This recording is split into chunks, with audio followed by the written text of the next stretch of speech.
তীর-ধনুক নিয়ে অভিযান, ব্যারিকেড ভেঙে এগোনোর চেষ্টা, পাল্টা জলকামান, কাঁদানে গ্যাস।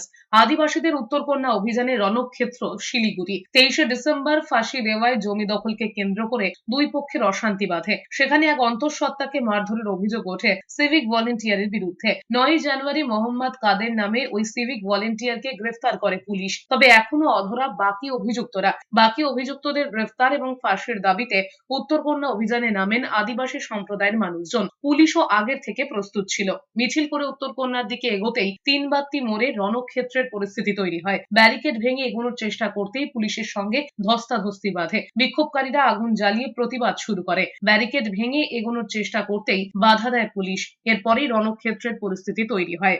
আমরা উত্তরকন্যা শিলিগুড়িতে আমরা আন্দোলন করতে গিয়ে যেভাবে পুলিশরা আমাদের উপরে টায়ার গ্যাস চালিয়েছে, আমাদের উপরে লাঠি চার্জ করেছে, সাধারণ আদিবাসী মানুষের উপরে যেভাবে লাঠি চার্জ করেছে, আমরা থেমে থাকিনি।